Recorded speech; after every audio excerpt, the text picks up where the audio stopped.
इन एक certain temperature के मैंने कहा कि जब आज भी गर्मी कर के देता हूँ मेरी और जी ऑफिशियल जी फिर मीटिंग शुरू हो जाए इसी बहाने जो है। तो सबका स्वागत करते हुए मैं शशि जी के पास, गौतम जी के पास ही जाऊंगा। आपका दिखता है नाम वहां पे, शशि एम गौतम, मैडम का नाम पहले याद आता है, बट ठीक है। जी जी। चलिए गौतम जी, तो गार्डन अपडेट से नॉर्मली हम लोग शुरू करते हैं। संजय जी भी जुड़ चुके हैं, बहुत बहुत स्वागत है सर। और वीडियो अगर ऑन कर सकते हैं आप लोग जरूर कीजिए, थोड़ा इंटरेक्टिव चर्चा हो जाती है। Gautam ji please please. नहीं, हम लोग जैसे भी बात कर रहे थे कि मौसम जैसे बदलता है। हम लोग जैसे दिल्ली में टेम्परेचर 35 प्लस जाता है, तो उसमें भले पौधा आपका सरवाइव कर जाए, लेकिन वो सरवाइव करने में रह जाता है। रीजन बीइंग कि जो उसके फ्लावर्स वगैरह है, पोलन वगैरह, जो पोलिनेशन वगैरह होता है, उसमें समस्या आती है, क्योंकि बहुत सारे प्लांट में 35 से ऊपर में पोलिनेशन पॉसिबल नहीं हो पाता है। तो फिर ठीक आपका जो बात है, फूल है ठीक फूल में कन्वर्ट नहीं होता है। ठीक ठीक ठीक। खासकर लौकी वगैरह में समस्या आती है, काफी समस्या आती है पॉलिनेशन की। लौकी में तो आपका मेल फीमेल वाला भी इशू आता है। फीमेल फ्लावर जब तक नहीं आते हैं फिर वो दिक्कत होती है वहां पे। और कई कई बार लौकियां ढेर सारी बड़ी होते हुए उसके बावजूद भी सूख जाती है। तो ये चैलेंजेस आते हैं। तो क्या रिकमेंडेशन रहेगी गौतम जी अभी बाकी लोगों के लिए किस मामले में? इस मामले में? मतलब इस सीजन में जो लोग कर रहे हैं या जो लोग शुरू करना चाहते हैं या जो जिनकी कोई समस्याएं हैं, एक जेनेरिक कह लीजिए। अभी अभी अगर अभी आज की समस्या की बात करें, तो जैसे ही ना आपका ये सर्दी से गर्मी की तरफ मौसम बदला है, तो हमारे जो इंसेक्ट किंगडम है वो जाग गया है। और उनका सिर्फ अच्छा। यही एक एम रहता है कि उनको अपनी पॉपुलेशन बढ़ानी है। उसके लिए उनको खाना चाहिए होता है, उसके लिए उनको होस्ट चाहिए होता है। तो होस्ट बनते हैं आपके गार्डन के पौधे। और गार्डन के पौधे पे बैठते हैं, उनका सैप चूसते हैं, उनसे खाना उगा लेते हैं, फिर अपने बच्चे देते हैं। बच्चे वो फिर आपके प्लांट को जो है वायरस फैक्टर बन जाते हैं, वायरस कैरियर बन जाते हैं वो लोग।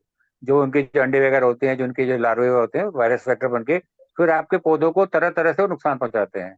तो मैं आपको अगर बताऊं कि अगर आप उसका ऑर्गेनिक कंट्रोल क्या करें, क्योंकि हम लोग तो होम गार्डनर हैं। हम लोग तो फलाई ये बात रहे हैं कि हमें भाई पॉइजन वाली सब्जी नहीं खानी, तो पॉइजन तो हमें यूज करना नहीं है। तो उसमें बड़े बेसिक से मैं कुछ आपको बता देता हूँ। आपका जैसे आप वीकली स्प्रे करिए नीम ऑयल का। नीम ऑयल का स्प्रे करिए। नीम ऑयल में भी आपको बताऊं, हम लोग थोड़े अनजान हैं। हम लोग कहते हैं कि स्ट्रांग वाला चाहिए, 3000 ppm वाला हम लोग नीम ऑयल लेके आते हैं। अगर आप नेचुरल नीम ऑयल को प्रेस करेंगे तो 300 ppm से ऊपर नहीं जाता है वो। तो उसके ऊपर जो भी आपको जो नीम ऑयल है, उसको आर्टिफिशियली उसकी पीपीएम को बढ़ाया जाता है केमिकल वगैरह ऐड करके। तो पहले तो नीम ऑयल के सिलेक्शन में 300 ppm तक का नेचुरल कोल्ड प्रेस नीम ऑयल हमें लेना है। उसको आप प्रिवेंटिव स्प्रे करिए। उसके बाद में जो फ्लाइंग इंसेक्ट्स है उसके लिए ट्रैप आते हैं, स्टिकी ट्रैप। आपने देखा होगा वीडियो में, अगर मेरा अपने वीडियो देखा हो तो उसमें ब्लू कलर के और येलो कलर के स्टिकी ट्रैप, उसमें जो है रंग को देखते बहुत सारे कीड़े आके चिपक जाते हैं। तो उससे भी आपका प्रबंधन हो जाता है कीट का, जो आपके बैक्टीरिया वायरस वगैरह प्लांट पे लेके आते हैं। उसके बाद में आपने कहा लौकी सूख जाती है। तो लौकी सूखने में एक तो रीजन ये हो सकता है आपका कि भाई जो उसका पॉलिनेशन ही नहीं हुआ, छोटी सी लौकी बनी, उसका पॉलिनेशन नहीं हुआ, सूख गई आपकी, एक तो रीजन हो सकता है। दूसरा एक रीजन होता है मेलन फ्लाई का। मेलन फ्लाई जो है आपका इस तरह के जो गार्ड फैमिली के जो आपके सब्जियां होती हैं, जैसे तोरी हो गया, खीरा हो गया, आपका लौकी हो गया, पंपकिन हो गया, इसके अंदर में अपने अंडे देती हैं। वो अंडा जो है लार्वा में बदलता है, अंदर अंदर वो फूड को खाता है, वो फ्लाई में बदलता है। तो उस वजह से भी आपकी जो है लौकी, पंपकिन, इस तरह की चीजें जो है सूख जाती हैं। उसके लिए एक फॉर्मेन बेस्ड ट्रैप आता है, आपने देखा कोई येलो येलो डिब्बियां लगी होती है वाइन के ऊपर में, उसके अंदर में खुशबू होती है, जिसको अट्रैक्ट होकर जो फ्लाई है उसके अंदर में चली जाती है, वो ट्रैप हो जाती है। तो उस तरह का भी आप प्रबंधन कर सकते हैं। तो ये बेसिक मैंने बताया, नीम वाला इसके ऊपर हम लोग लग जाते नहीं है। स्टिकी ट्रैप बताया आपको मैंने, ब्लू और येलो में। तीसरा मैंने बताया आपको मेलन फ्लाई ट्रैप आता है, फरन बेस। और जो लोग फ्रूट उगा रहे हैं उनमें बड़ी प्रॉब्लम आती है। अनार में कीड़ा लग गया, अमरूद है, पूरा 100 अमरूद हुए, 100 अमरूद खराब हो गए। उसके लिए फिर फेरोमोन बेस्ड ट्रैप आता है, वो उसको कहते हैं फ्रूट फ्लाई ट्रैप। वो भी लोग ये सारी चीजें जो पॉइंट को पकड़ के एक्सप्लोर करके अपने गार्डन में लगा। ये ठीक है। पॉइंट मेरे हिसाब से इस समय थोड़ा इंपॉर्टेंट है, इसलिए मैंने शेयर किया। गाना बढ़िया है। हाँ जी, संजय जी कुछ करना चाह रहे हैं भाई जी? काफी समय बाद जो है आप हाँ, भी। मैं थोड़ा सा एक्चुअली मेरी बिटिया की मैरिज थी जी, तो मैं जरा उस चक्कर में थोड़ा सा बिजी रहा बीच अच्छा। में, इसलिए अटेंड नहीं कर पाया काफी सेशंस आपके। बाकी ठीक है। बहुत बहुत बधाई हो thank you sir so much. सबसे पहले। गौतम जी ने बता ही दिया कि जो प्रॉब्लम आ रही है, खैर मैं बहुत ज्यादा एक्सपीरियंस तो नहीं हूँ, तो मैं आज जरा सुनूंगा थोड़ा सा। और ठीक बात। जी जी जी, तो मेरे को ना ना, ठीक है, ठीक जो है, बिल्कुल। प्रॉब्लम ये बता इसमें रहे वही थे। होता है कि रियल अनुभव, बाकी तो देखिए बहुत सारी नॉलेजेस होती हैं, जी, और यूट्यूब पे तो ऐसी ऐसी नॉलेजेस होती हैं कि अमरूद के ऊपर पेस्ट लगा दो, फिर उसमें कोल्ड ड्रिंक डाल दो, फिर उसमें जल्दी डाल दो सेब की, और वो हो जाता है। तो वो बात ठीक है सर। लेकिन ये थोड़ा रियल इंटरेक्शन होता है, तो कुछ कुछ चीजें जैसे गौतम जी ने बताया, फिर जो है कुछ बारीकी, तो वहां पे जो है चीजें समझ में आती है कि अच्छा चलो इस तरीके से हो सकता है। जी जी पूनम जी जी भी जी जुड़ चुकी हैं, और अगर आप लोग वीडियो ऑन करेंगे तो ज्यादा मुझे लगता है कि इंटरेक्टिव चर्चा होगी। और सबसे बड़ी, सर मुझे 1 मिनट और मिले तो एक और इम्पोर्टेंट पॉइंट है जिससे मैं इससे छूट गया। इससे में एक और अभी अच्छा, जो है पाउडरी मिल्ड्यू का काफी अटैक चल रहा है, जो आपके ठीक प्लांट पे ना ठीक। पूरा वाइट वाइट सा छप जाता है और ऐसा लगता है जैसे कि वो शिमला हो गया है और उस पर पूरी बर्फ गिर गई हो, पूरा प्लांट वाइट हो जाता है। तो वो आपका जो है फंगस होती है पाउडरी मिल्ड्यू की। बड़ी देखने में भयानक लगती है, लेकिन इसका इलाज जो है काफी आसान होता है। तो बहुत से लोग तो ट्रेडिशनली जो है दूध डाल के उसको इलाज कर लेते हैं। मेरा जो पर्सनल एक्सपीरियंस है वो कहता है कि भाई दूध प्लस नीम ऑयल का स्प्रे दोनों को मिला के करते हैं और जो इन्फेक्टेड लीव्स है उसको हटा देते हैं, तो काफी 2-3 दिन 4 दिन में ही उसका इलाज हो जाता है। मेरा पर्सनल एक्सपीरियंस है। ठीक ठीक ठीक ठीक ठीक ठीक ठीक। ये ओवरऑल है। कुमुद मैडम, कुछ कहना चाहेंगे आप अपने गार्डन के बारे में, कुछ समस्याओं के बारे में, कुछ उपलब्धियों के बारे में? कुमुद सर मैडम। समस्या तो सिर्फ एक ही है कि मेरे ना अमरूद का प्लांट है ना, उसमें ना हर बार कली आती है, लेकिन पानी भी कम देते हैं, सब कुछ है और न्यूट्रिशन भी पूरा दे रहे हैं, वो गिर जाती हैं। अम, फूल बनने से पहले वो पूरी कली गिर जाती है। समझ नहीं आ रहा ऐसे क्यों होता है। गौतम जी, यहाँ पे आपका। कली खिल के गिरती है, कली खिल के खिलती है फिर गिरती है या बंद कली गिर हाँ, जाती है? खिल के गिरती है, हाँ फूल तो बन आप एक जाता है काम करिए। उसमें। हाँ, हाँ। आप एक काम करिए, आप सुबह जाके अपने प्लांट पे देखिए क्या उस पे मधुमक्खी आती है। अच्छा कली से फ्रूट बनने के लिए मधुमक्खी को उसके ऊपर बैठ के परागीकरण यानी कि पॉलिनेशन करना जरूरी है। अगर वो नहीं कर रही है तो वो जो है फूल आपका फ्रूट में नहीं बदलेगा, वो गिर जाएगा। तो उसके लिए फिर क्या कर सकती अच्छा। हैं, बहुत सारी वीडियो है, मेरे चैनल पे भी वीडियो है। हाँ जो ईयरबड होता है उसके हाँ लेके, जिसके एंथर होते हैं साइड में जो किनारे किनारे निकले होते हैं, उससे पॉलन हाँ। लेके उसको आप अंदर जो बीच में एक पिस्टल होता है हरे रंग का, अच्छा उसके ऊपर आप अच्छा ट्रांसफर करिए। अच्छा। तो अगर वो सक्सेसफुल हो जाएगा तो आपका जो है कली जो है फ्रूट में कन्वर्ट हो जाएगा, वो बंद हो जाएगी। फ्रूट जो कली बंद होने के बाद गोलाई उसकी बढ़ती जाएगी, वो फ्रूट में बन जाएगा। अच्छा अच्छा। ठीक है। एक दो मेरे पौधे को लगा लगाते हैं था तो कि मुझे कुछ लगता है कि, हाँ जी, हाँ कुछ जी मैडम। न्यूट्रिशन की कमी है, मुझे ऐसे लगा। एक दो पौधे लगाने में यही सब चैलेंज है कि थोड़ा सा हैंड पॉलिनेशन पे जाना पड़ता है, और वो फिर लोग नहीं कर पाते हैं रेगुलरली। थोड़ा सा नंबर ऑफ प्लांट्स भी बढ़ाइए, 10-15 इसमें प्लांट्स बढ़ाइए अपने आप। ग्रुप में चर्चा कर रहे में एक बात आप लोग से पूछना, आप भी बागवानी कर रहे हैं। मेरे यहाँ पे एक समस्या आ रही है इस साल, जो है मेरे यहाँ मधुमक्खी नहीं आई। जो मेरे लेमन के प्लांट पे एक बार में एक साथ में 50 मधुमक्खी जो है, मतलब कंपटीशन होता था, एक फ्लावर के ऊपर दो दो तीन तीन मक्खी जो अटैक करती थी कि हमें पॉलन लेना है इसमें से। लेकिन अभी मैंने देखा इस साल जो है कि आपका पूरे प्लांट पे जिसके ऊपर मतलब कि 500 फ्लावर होंगे उस पे 3 या 2 मक्खी, और वो भी जो है रिजेक्ट करके चल गई, वो क्या कहते हैं, लेमन के फ्लावर को। आप लोग के साथ में भी ऐसा हुआ है क्या? आपके यहाँ मधुमक्खी का क्या हाल है? मधुमक्खियां दिखी तो है मेरे ख्याल से, बिंदा जाती हैं गार्डन में ज्यादा। तो एक बार वो बताएं जरा सा, पॉलिनेशन वाला जो स्ट्रक्चर है क्या, किस तरीके का अपडेट है? मेरे भी कम आई है सर मधुमक्खियां इस बार। इतनी मधुमक्खियां नहीं बहुत देखने बहुत को मिली। कम आई ना। हाँ। मुझे लग हाँ जी रहा हाँ है जी, जो कम है अभी एक्सटेंडेड ये मधुमक्खी। जो एक्सटेंडेड सर्दियां पड़ी है ना, उसमें शायद उनका कुछ कॉलोनी वगैरह शायद उनकी डिस्टर्ब हुई है। वैसे मैंने हो थोड़ा सा सकता है। सर्च किया कि किस टेम्परेचर पे मधुमक्खी जो आपकी डिस्ट्रॉय होती है, तो उसमें बताया गया कि अब वैसे तो अपने आप में मधुमक्खी जो है वो अपनी छत्ते को अपनी विंग की मूवमेंट से जो है गर्म करके रखती है। लेकिन अगर आपका हवा बह रही है, वो ठंड से नहीं मरती। मुझे पता लगा वो लोग अगर ठंडी हवा उनपे रब करती है और उनकी बॉडी की हीट को हटाती रहती है, तो टेम्परेचर डाउन होने की वजह से उनका जो है आपका जो मधुमक्खी मरने के चांसेस हैं। तो पता नहीं शायद विंडी कंडीशन रही है दिल्ली में, एक्सटेंडेड ठंडी पड़ी, उसकी वजह से मुझे लग रहा है इनकी कॉलोनी वगैरह में कुछ कमी आई है। हो सकता मेरे है। में बात करूं तो सबसे पहले नमस्ते आप सभी को। तो अच्छी है, जैसे हर बार आती है, कोई विशेष फर्क नहीं देखने को लगा। हालांकि इस बार जो बड़ी वाली मक्खी होती है वो ज्यादा दिख रही है गार्डन में। पिछले साल नहीं दिखी थी। मधुमक्खियां भी आती हैं और लग भी रही है। बैंगन, मिर्ची, शिमला मिर्च भी, इवन इतनी गर्मी में शिमला मिर्च में भी फ्रूटिंग मेरे यहाँ शुरू हो गई है, जो छूट गए थे प्लांट। और घिया में तो खैर मुझे हैंड पॉलिनेशन करना पड़ा। घिया का एक दो बन के सूख जा रहा था तो मुझे लगा ये पॉलिनेट नहीं हो पा रहा है, तो उसमें मुझे हैंड पॉलिनेशन करना पड़ा। बाकी चल रहा है और दिखती भी है, बहुत नहीं दिखती है, 4-5 मधुमक्खियां दिखती हैं ऐसे गार्डन में। तो मैंने इतना ध्यान नहीं दिया है कि बहुत ज्यादा नहीं आ रही है करके, अब बाकी देखना दिखती हैं पड़ेगा 4-5। भाई उनका। ये सारे गार्डनिंग के फैक्टर हैं भाई। कितनी मधुमक्खियां आई? 4 आई, पिछली बार से 6 कम। लेकिन सच में ये इम्पोर्टेंट फैक्टर। अजय जी क्या कहेंगे इन सब बारीकियों पे? अजय भाई। बिल्कुल सही बात है कि जो अभी मौसम एक्सटेंडेड सर्दियां हैं उसका डेफिनेटली असर रहा है इस बात पे। और अ, इसके अलावा कभी कभी एक और भी बात होती है कि कभी कभी हम कुछ ऐसे पेस्टिसाइड्स छिड़क देते हैं कि वो मक्खियां आके जज करके चली जाती हैं और उनको लगता है कि यहाँ पे बात बनेगी नहीं। तो कभी कभी वो भी रीजन होता है। लेकिन जो है मेजर रीजन जो फिलहाल नजर आ रहा है वो एक्सटेंडेड सर्दी का है। दूसरा कि आप किस एरिया में रहते हैं, वहाँ का जो इन्वायरमेंट है, कोई ऐसे चेंज तो नहीं आया है, वहाँ पर कोई पॉल्यूशन से रिलेटेड कोई ऐसी एक्टिविटी तो नहीं हुई है, या जहाँ जो सोर्स था मधुमक्खियों का उस एरिया में, वो सोर्स कहीं खत्म तो नहीं हो गया है या कम तो नहीं हो गया है। तो ये 2-3 रीजन है जो मुझे समझ में आ रहे हैं।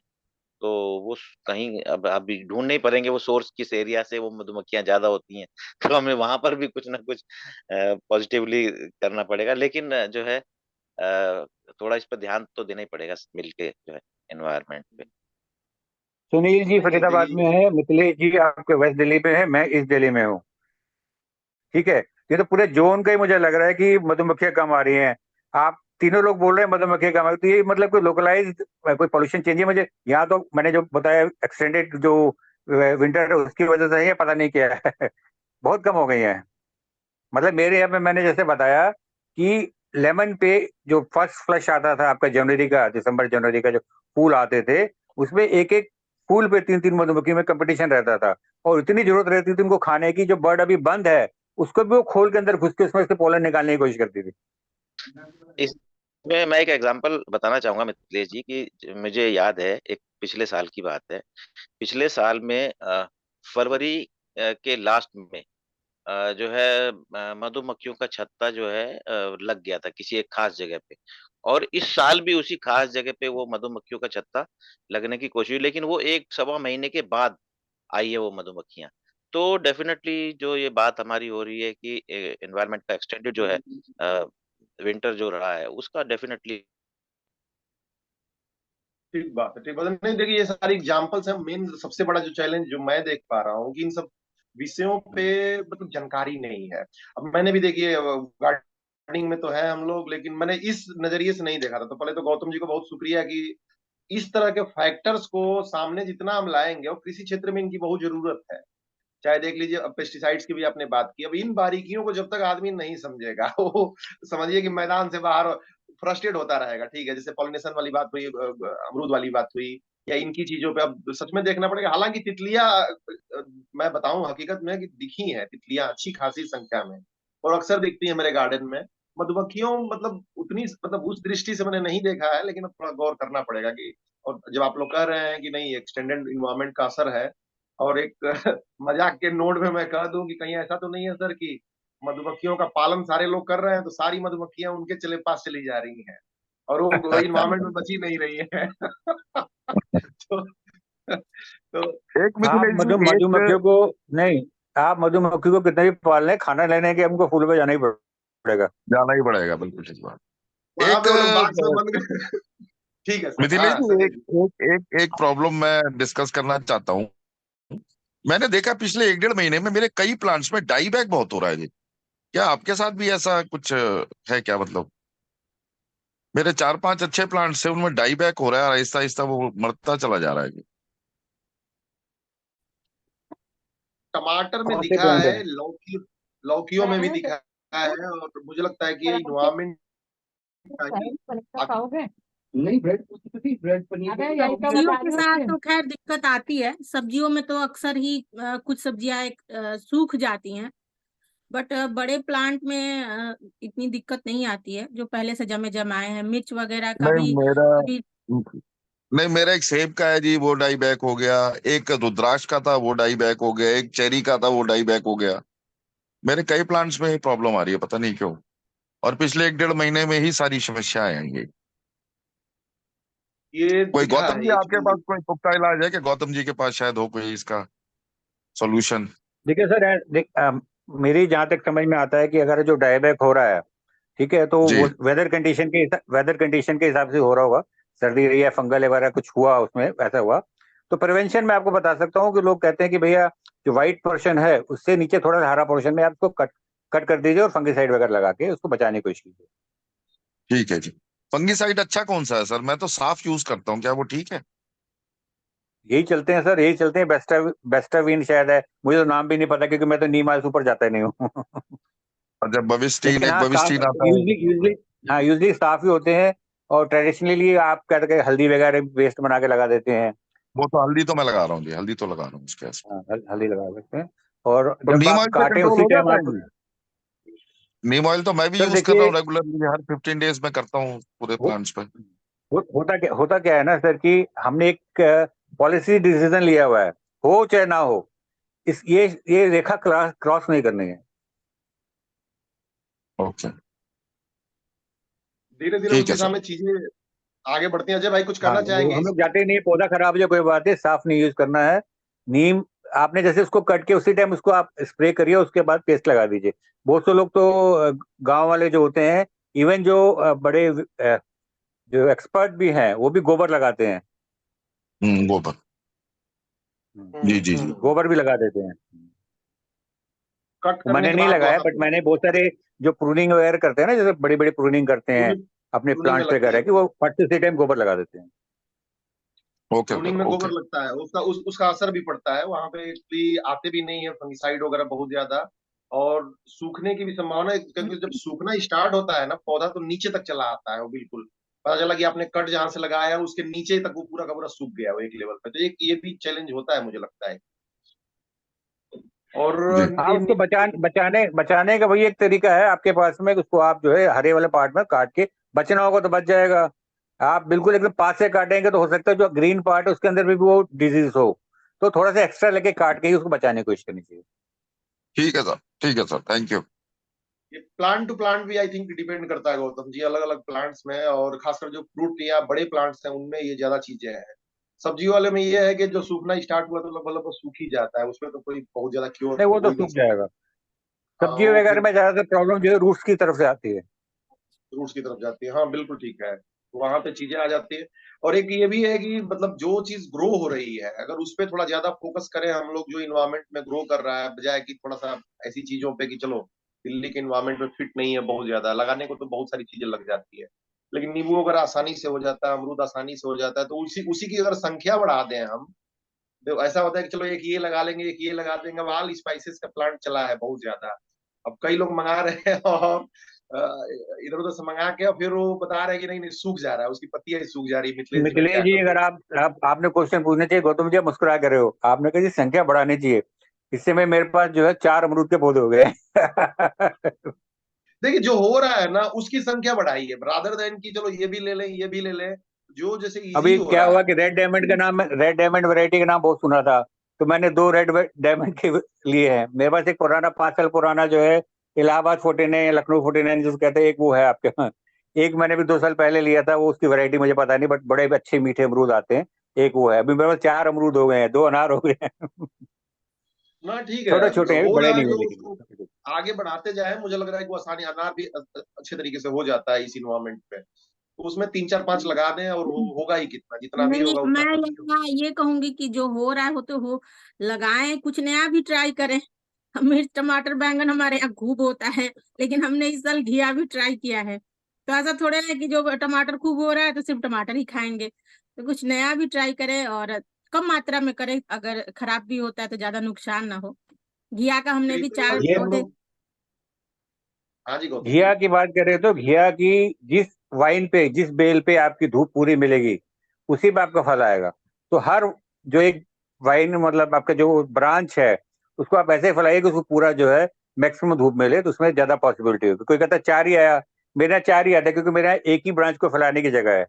तो उसी के नीचे जो आते हैं फैलाते हैं, और वो बाकी ब्रांच जो पीछे छिपी है, साइड में छिपी है, उसमें कोई फल नहीं आता, आता है तो सूख के गिर जाता है वो। ठीक बात, ठीक धूप बात, बहुत ठीक चाहिए बात। इसको। हाँ, अब मेरे हमारा को तो खैर मेरे को रूफटॉप पे है, फैलने की पूरी जगह है, बट पहली बार लगाए हैं और देख रहे हैं क्या रिस्पांस आ रहा है। कुछ दिन वेट उसमें किए तो सामर्थ्य में छोटे छोटे जो फीमेल फ्लावर आए, हमें लगा लौकी बन गई, लौकी बन गई वो फिर सूख के गिरने लग गए। फिर इसको फिर हैंड पोलिनेशन से उसको किया, तो अब जाके अब वो कन्वर्ट हो रहे हैं घिया के अंदर। तो अब इस बार हमने नया ट्राई किया, क्रीपर इससे पहले अवॉइड करते थे। तो शुरू शुरू में टावर में ना 4 महीने पहले तो 4 महीने 5 महीने में घिया की वाइन जो है आपकी 15 फुट बढ़ जाती है। 15 फुट बढ़ने के बाद में वो फूल बनाती है, फूल से वो फल बना देती है। तो उसको जो है बिल्कुल बढ़ते हुए बच्चे जैसा खाना देना पड़ेगा आपको, वो इतना बड़ा तो अगर नहीं आपको हुआ है, ज्यादा फूल छह देना छह चाहिए। सात फीट का न्यूट्रिशन हुआ है, मैनेजमेंट आपको और बहुत अच्छा अच्छी होना चाहिए, फ्लावरिंग हो रही है। खाना बहुत तो अच्छा चाहिए उसमें उसको। उसमें 3G जी। कटिंग नहीं चलती है सर घिया में?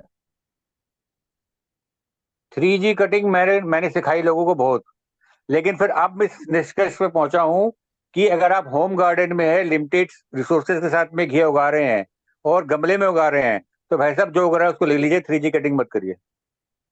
जो उग रहा है उसको ले लीजिए। 3G कटिंग करके, हाँ 3G कटिंग में बताते कि नीचे से ब्रांच आने मत दीजिए।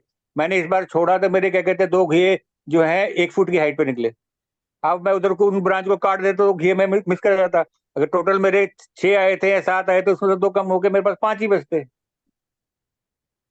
तो तो मतलब हमने जैसे बढ़ खेत रहा है में वो नहीं किया, लेकिन खेत में जो जहाँ पे आपके 6 रिसोर्सेज फीट हैं, के आसपास धूप है, प्लांट है वही उससे में उठा आप रहा 3G है। कटिंग करो। ठीक ठीक अच्छा, एक ठीक और ठीक पॉइंट यहाँ ठीक। पे मैं ऐड करूंगा। अगर आप अच्छे हाइब्रिड बीज का इस्तेमाल करते हैं ना, तो उस प्लांट में ऑलरेडी जो है फीमेल टू मेल रेशियो जो है अच्छी होती है। हम लोग 3G कटिंग कर रहे हैं, क्यों कर रहे हैं? क्योंकि हमें फीमेल फ्लावर की रेशियो बढ़ानी है। बट अच्छे हाइब्रिड बीज लेंगे, अच्छी क्वालिटी के लेंगे, तो उसमें ऑलरेडी फीमेल हर ब्रांच पे 3-4 निकलेंगे, उससे ज्यादा तो प्लांट की कैपेसिटी ही नहीं होती है फ्रूट बनाने की। बीज में तो देखिए क्या है कि जब थोड़ा सा रेगुलर गार्डनिंग हमें करनी है तो एक चेन टाइप का जो फैसिलिटी है वो यूज करना पड़ता है। अब सीडलिंग आदमी कर ले, कुछ अपने पास कर ले, तो जितना यूटिलाइज होता है यूटिलाइज कर लेता है, फिर वो सीडलिंग खराब ही होती है। फिर कुछ टाइम बाद पता चला कि पौधे सूख गए, तो मैं तो इस्तेमाल करता हूँ लगभग लगभग कापासेडा में जाता हूँ और वहां से सीडलिंग मैक्सिमम मैं यूटिलाइज करता हूँ, वहां आती है और रिजल्ट लगभग लगभग सही है। तो एक चेन टाइप की चीजें होती हैं, जब आपको जिस स्टेज में चाहिए सीडलिंग लगभग लगभग मिल जाती है। कुछ अपने पास भी उगाता हूँ ऑफ कोर्स, लेकिन जो है डिपेंडेंसी रहती है यहाँ पे, क्योंकि कई क्लाइंट के यहाँ भी लगाना पड़ता है, तो वहां से भी अब सीडलिंग अपने आप में एक साइंस है। गौतम जी, वो सीडलिंग जो है ना, हल्की फुल्की चीजें आदमी करे उसको तो बड़ा मुश्किल हो जाता है, क्योंकि जब तक खपत नहीं होगी 2 वीक में 3 वीक में, आप मान के चलिए कि अगर उसको आपने सही से रिपोर्टिंग नहीं की, अगर ज्यादा सीडलिंग हो गई, तो फिर वो फिर पौध पौध उसी में खराब हो जाती है। तो उसको चेन का मुझे लगता है कि यूज करते हैं, और अगर और भी गार्डनर अगर सीरियसली गार्डनिंग करते हैं, मुझे लगता है अगर बड़े लेवल पे। आप मुझे अलाउ करें तो मैं एक और पॉइंट यहाँ पे ऐड करना चाहता हूँ। हाँ जी, प्लीज प्लीज प्लीज सर। देखिए, टाइमिंग का बड़ा फर्क है। जैसे आपने एक सीडलिंग लगाई, एक सीडलिंग को छोटे पॉट में या जो सीडलिंग ट्रे में उसमें रहने दीजिए, और एक को आप जमीन में लगा दीजिए। तो आप देखेंगे जो आपने जमीन में या बड़े पॉट में आपने लगाया, वो सीडलिंग तो 12 फुट तक पहुंच गई, और आपकी जो सीडलिंग ट्रे में जो बचा हुआ पौध थी, वो आपकी जो है 1 फुट या 1.5 फुट रहा। ठीक है, उसके बाद में हम तो कह के बैठे हैं कि हमने बैंक में सीडलिंग रखी हुई, हमारी मेन वाली सूख गई, और हमने जो दूसरी सीडलिंग थी उसको लगाया, लेकिन उस सीडलिंग से आपको रिजल्ट नहीं मिलेगा, क्योंकि उसने वो मौका खो दिया है। जो उसका ग्रोथ पीरियड था, वो उसने ट्रे में ही बिता दिया है। तो वो उतनी तेजी से इतनी विग्रेस ग्रोथ नहीं होगी, उसमें इतना ज्यादा फ्लावरिंग फ्रूटिंग नहीं आएगी। ये मेरा पर्सनल एक्सपीरियंस है। ना ना, ठीक बात है ये, और ये रिसर्चियल है, इसमें कहीं कोई दिक्कत नहीं है। मैं चाहूंगा पूनम दी भी कुछ इस बारे में अपना एक्सपीरियंस ऐड करें, काफी अच्छा खासा गार्डनिंग वो भी जमीन पे और टावर्स में भी कर रही हैं, तो अगर कुछ पॉइंट्स ऐड करें जो चर्चा हो रही है ओवरऑल। बिल्कुल, सारी चर्चाएँ बड़ी सही डायरेक्शन में जा रही हैं, तो मैं सुन रही हूँ, मुझे कुछ ऐसा एडिशनल लग नहीं रहा है, और दिल्ली वालों की समस्या भी सुन रही हूँ। ऐड कुछ इसलिए नहीं कर रही हूँ कि मेरे यहाँ का वेदर क्लाइमेट थोड़ा-सा डिफर रहता है, तो पॉलिनेशन वगैरह का टेम्परेचर वगैरह का काफ़ी डिफरेंस रहता है। तो इसलिए सुन रही हूँ कि दिल्ली वाले किस किस चीज से सफर कर रहे हैं। और बहुत बेचारे सही दिल्ली वाले। सही सही नॉलेज मिल रहा है कि सीडलिंग का भी बहुत बड़ा इफेक्ट होता है। बहुत दिनों तक वो हम सोचते हैं कि इतना ही प्लांट है, जैसे नर्सरी से ले आए या घर में ही लगाए, और जब बहुत दिनों बाद उसको डालते हैं, जब बड़े प्लांट उसमें ग्रो बैग में या कहीं भी जब ट्रांसप्लांट करते हैं, तो एक वो भी फैक्टर रहता है कि वो मतलब पहले ही बौना हो चुका रहता है और आगे उसकी ग्रोथ में, फ्रूटिंग फ्लावरिंग में दिक्कत होती है। तो बहुत सारे फैक्टर तो हैं, पर वही है, करते करते सीखना है, करना है बस। और आज गौतम जी बड़े दिनों बाद आए और बहुत दिनों से करते हैं तो नॉलेज बहुत मिलता है। सर समय निकाल के आया करिए, आपका एक्सपीरियंस का नहीं, सब लोग फायदा उठाए। मुझे तो आना ही था, मुझे आना ही था। इसलिए मैंने स्पेशल पॉइंट बनाया कि आज मैं आऊँ, आप लोगों से मिलूं। हमारे मित्र लोग हैं आप लोग, तो मिलकर अच्छा लगता है आना। नहीं नहीं, ठीक बात। देखिए इसमें बाकी तो चीजें चल रही है। कृषि क्षेत्र में रियलिटी ये है सर कि खाद वाद में थोड़ा सा केमिकल वगैरह में रिसर्च कुछ कंपनियां कर ली हैं और अपना वो उस हिसाब से प्रोडक्ट बनाती हैं। बट रियल नॉलेज के तौर पे देखा जाए तो खासकर यूथ और भी डिस्कनेक्ट होता जा रहा है इस। और उसके पीछे लॉजिक ये है कि एक दो बार उसने ट्राई भी किया तो कहीं से सोर्सफुल इंफॉर्मेशन, ऑथेंटिक इंफॉर्मेशन कुछ खास मिलती नहीं है। पूसा वगैरह जैसे बड़े इंस्टीट्यूट कुछ जरूर है, लेकिन वो भी जो है कुछ बीजों पे ही मैक्सिमम उनका देखेंगे तो फोकस है कि चलो धान की कुछ वेराइटी निकाल दी, कुछ गेहूं की वेराइटी निकाल दी, कुछ एक सब्जियों की निकाल दी। नॉलेज के लेवल पे मुझे लगता है कि कम्युनिकेशन इसमें बहुत गैप है। कृषि क्षेत्र में अगर आप यूट्यूब पे भी देखें जाके तो कुछ ऑथेंटिक उस तरह से नॉलेज नहीं मिलेगी कि अच्छा चलो ठीक है, लोगों की नॉलेज बढ़ाए। तो इस फील्ड में रिसर्च बढ़े और धीरे धीरे धीरे धीरे कम्युनिटी एनरिच हो। अब अजय जी भी इस फील्ड में लंबा काम करते रहे। अजय जी, नॉलेज के लेवल पे क्या लगता है आपको, कहाँ गैप आ रहा है? जैसे कि मान लीजिए आईटी के बारे में, यूट्यूबर किसी को बनना है, किसी को सॉफ्टवेयर बनाना है, किसी को ऐप बनाना है, किसी को बिजनेस करना है, तो धंधा सिखाने वाले 50 चैनल, एक एक बारीकी, ऐसे करो ऐसे करो वैसे करो वैसे करो। कृषि क्षेत्र में कहाँ गैप नजर आ रहा है माइंडसेट में? थोड़ा सा ब्रॉड पिक्चर जरा इस पे कैनवास पे बनाएं अजय जी। मैं देखिए कृषि की तो बात नहीं करूंगा, फिलहाल बागवानी की बात हमारी चल रही है और हमारे साथ ठीक बात है, गौतम भगवान जी। एक्सपर्ट हैं, आप भी काफी काम कर रहे हैं और संजय जी भी हैं। और जो है देखिए हम लोग जो बोले वो कुंडी खोले। मुझे लगता है आज आपने जो जिक्र किया है कि लोग कनेक्ट डिस्कनेक्ट होते जा रहे हैं, तो ये कहीं ना कहीं हम लोग ही अपने लेवल पे अगर शुरुआत करें तो उस मंच के आधार पे जो है हम लोगों को कनेक्ट करवा सकते हैं। अब जैसे आज बात चली है कुछ जैसे घिया तोरी या कोई और चीज जैसे जो कि हम रूफ टॉप गार्डनिंग में या गार्डन में कर सकते हैं। तो या तो हम ऐसा कर लें कि हम हमारा जो ग्रुप है फिलहाल हम भी पूरा हाथ नहीं ऐसा नहीं फैलाते, करते रहेंगे सब लोग सब कुछ, चाहे वो रुद्राक्ष हो चाहे कुछ भी हो, लेकिन हम लोग अपनी कुछ एक्सपर्टीज बनाते हैं। जैसे गौतम जी ने कुछ बातें करी बहुत बिल्कुल सेंसिबल और बहुत जरूरी बातें बताई कि जैसे इन्वायरमेंट का फर्क पड़ा। तो ऐसे करके हम लोग एक्सपर्टीज बनाते हैं, जैसे घिया ले लेते हैं, तोरई ले लेते हैं या खीरा ले लेते हैं या टमाटर ले लेते हैं। कुछ ऐसी जो बागवानी के लेवल पे कि हम उसको रिसर्च लेवल पे काम करते हैं। इसमें समय लगेगा, हो सकता है हमें 1 साल लग जाए 2 साल लग जाए, लेकिन जब हम निष्कर्ष पे निकले तो 1 साल बाद या 2 साल बाद कि हम जिसको भी कुछ भी सलाह दें या कुछ भी दें, कोई सीड दें, कोई सीडलिंग दें, किसी भी तरीके से हम उसको बागवानी का कुछ भी दें, तो उसके वहां पर निश्चित तौर पर टमाटर आए, घिया आए या बैगन या जो हम सेलेक्ट करेंगे या खीरा है।